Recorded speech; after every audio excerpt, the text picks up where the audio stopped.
The blizzard had swallowed Ashford whole. Madn't see it D. Snow fell in thick, endless sheets, piling against houses, burying fences, and blotting out the horizon, until even familiar streets looked alien. The storm howled through the night like a living thing, rattling windows, shaking rooftops. Most people had retreated to the safety of wood stoves and blankets, whispering prayers the power lines would hold. But Officer Daniel Harris, he was out there, inching his patrol cruiser through the white void. At 52, he'd driven through his share of storms, but this one, it unnerved him. His headlights cut a dim tunnel through the fury, showing nothing but swirling snow. The radio on his dash crackled with static. Even the dispatcher's voice had gone silent. He tightened his grip on the wheel and muttered to himself, "One more sweep, then I'm heading in." That's when he heard it. It was faint, nearly lost to the roar of the storm. A thin, broken sound.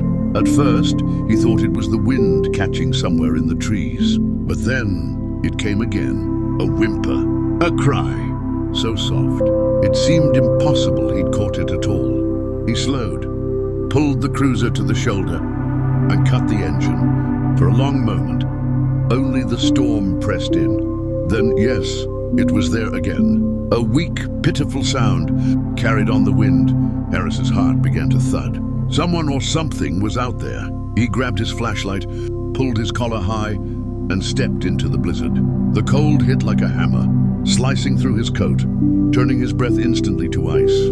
Snowflakes stung his face, each step sinking knee-deep. He pressed forward, following the sound. The cries grew clearer, and with them came dread. This wasn't a person. It was higher, sharper, an animal.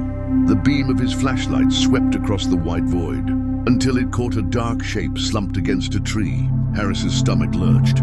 It was a dog, a German shepherd, tied cruelly to the trunk with a length of coarse rope. Her fur was matted with ice, her ribs visible, her body trembling so violently, he feared she might shatter. Worst of all was her swollen belly.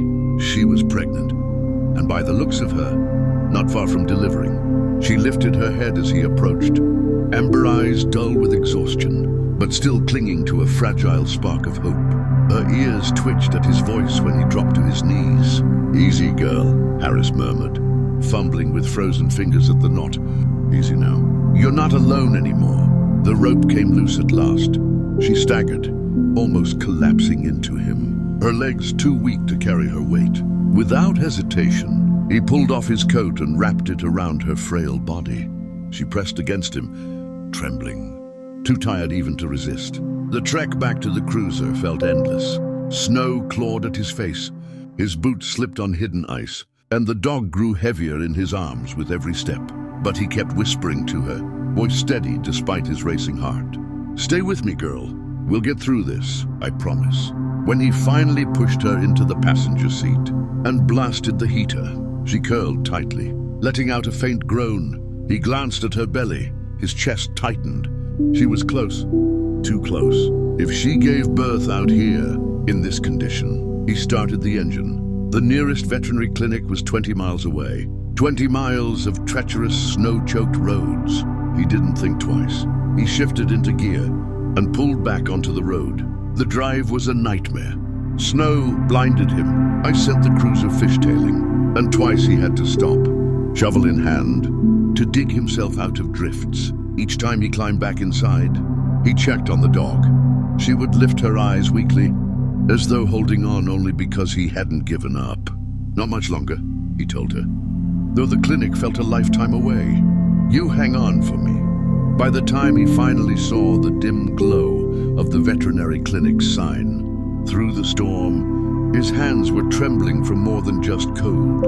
He pulled up, scooped her into his arms, and staggered inside, shouting for help. Dr. Mason appeared, eyes widening. "Dear Lord, what happened?" "She was tied out there," Harris said, breath ragged. "She's pregnant. She's freezing." Mason's expression darkened. "Get her on the table. Now."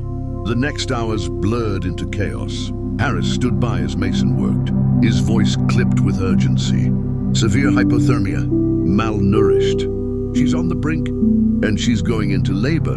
One by one, the pups came. Tiny, damp, fragile. Harris found himself rubbing them with towels, his big hands clumsy but desperate, urging them to breathe.